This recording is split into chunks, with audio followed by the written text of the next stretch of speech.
Thanks a bunch. A couple more details about our guest here, Travis Johnson. 6'3", 245-pound defensive end.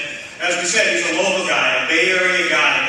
Dave Foreman, the strength coach at San Jose State, will tell you that pound for pound, this is the strongest guy on the team. 73 tackles last year, 9.5 sacks, all Western Athletic Conference as a defensive end. A week ago, he was named the preseason Defensive Player of the Year for the Western Athletic Conference. So as Coach McIntyre says, this guy's motor never shuts off. Travis, thanks for being with us. Yes, thank you.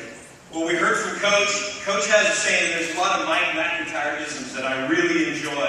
And last year, 5-7, couple games, one just at the very end, but then there were three that were lost right at the very end. So the way I look at it is, I think we were really close to 8 wins. What do you guys talk about as a team? Give us the player perspective as you roll into this season. Clearly things are going in the right direction, but what do you think in this group?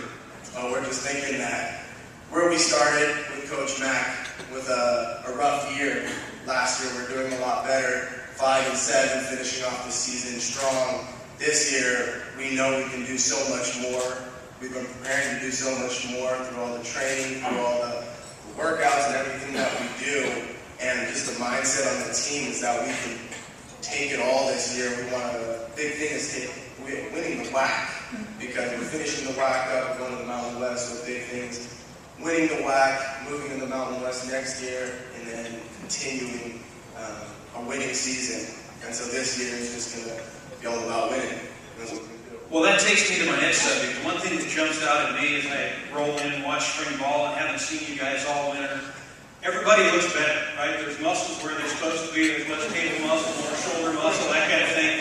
So it's one thing to jump out and say, hey, we're going to do better. But it's another thing to work harder at it. The old days, we'd do a little bench press, run a couple 40s, and then pull a hamstring like Duke did running down on that block kick. But the training you're doing is a lot different. Maybe you can tell the football fans in the crowd kind of what you do in the offseason to get ready for football. Training is it's not just one thing like you would think, bench press or squat. Those are individual lifts. Now we mix things together, so you do a bench press with also a back pull and then jumps. So you're working different muscles, explosive movements. We put on chains. We use bands. All of it isn't so you're just one movement. It's all many movements put in one that will apply on the field. And then when we go out and run, we're not just doing one sprint or the same sprint. We're doing different things: agility, going different directions, distance, or whatever the plan is for the day. Talking about Dave Foreman doing some crazy workouts. So it's just different each day, and you come in there, and if you have the mindset where we're going to get better and we're going to work as hard as we can, then no matter what he tells us to do, what we're supposed to do, it's going to make us a better team.